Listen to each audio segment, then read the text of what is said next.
Oi pessoal, tudo bom? Eu sou a Alice do História com Alice e nesse vídeo eu vou conversar com vocês um pouquinho a respeito da Revolução Cubana. Para a gente poder conversar então a respeito da Revolução Cubana, a gente tem que voltar lá para a independência de Cuba, que na verdade foi declarada com o apoio dos Estados Unidos. E não porque eles queriam que Cuba fosse um país independente, mas sim porque eles queriam usar as terras de Cuba para estimular o latifúndio e o agronegócio norte-americano. Com essa proclamação da independência, então, os Estados Unidos conseguiram o direito de intervir militarmente em Cuba e regulamentar como seriam as relações exteriores da ilha. Além disso, logo depois da independência, Cuba acabou se tornando um país muito pobre e desigual, o que era uma coisa muito estranha em relação a outros países da América Latina e América Central que também recém tinham passado pelos seus processos de independência de colônias europeias. Com o tempo, então, a população cubana começou a exigir que o líder da ilha fosse alguém política e economicamente ligado aos interesses da ilha, e não que tivesse algum tipo de filiação ou algum tipo de aliado nos Estados Unidos. Na época, o presidente de Cuba era Fulgêncio Batista, e em 10 de março de 1952 ele deu um golpe de Estado e implantou uma ditadura em Cuba, totalmente aliado com os interesses norte-americanos. Com o tempo, então, começam a surgir movimentos contra essa ditadura do Fulgêncio Batista. Em 26 de julho de 1953, Fidel Castro liderou um movimento de guerrilhas contra o governo e acabou sendo preso. No julgamento, então, ele fez a própria defesa, porque ele era advogado, e o discurso que ele usou para se defender acabou ficando muito conhecido pela frase "A história me absolverá".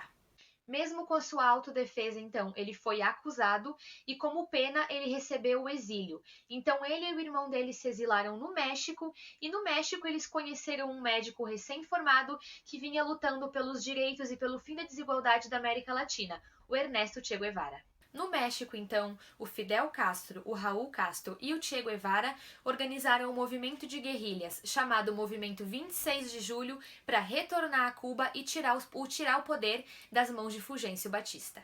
Em 1º de janeiro de 1959, começa então a Revolução Nacionalista em Cuba, que é quando Fidel Castro, Raul Castro e Ernesto Che Guevara chegam a Cuba através de barcos e com o apoio de camponeses conseguem tomar o poder na capital, Havana. Em meio a toda essa confusão, então, Fulgêncio Batista acaba fugindo do país e Fidel Castro se torna o primeiro-ministro de Cuba e começa a colocar algumas reformas nacionalistas em prol da população do país, como reforma agrária e alfabetização de toda a população.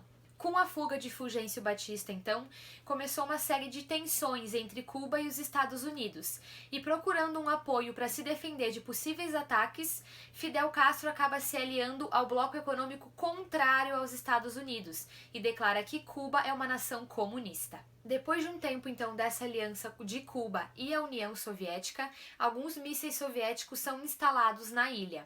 Isso gera uma forte tensão internacional porque, na época, o mundo vivia a Guerra Fria e essa instalação de mísseis podia ocasionar, então, o início de uma guerra nuclear. A União Soviética afirmou que a instalação desses mísseis era uma resposta a uma base nuclear que os Estados Unidos estavam montando na Turquia.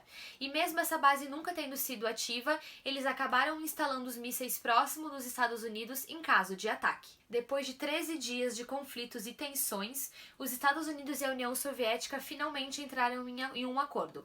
A União Soviética concordava em tirar os mísseis do território cubano, desde que os Estados Unidos reconhecessem oficialmente o governo comunista de Fidel Castro.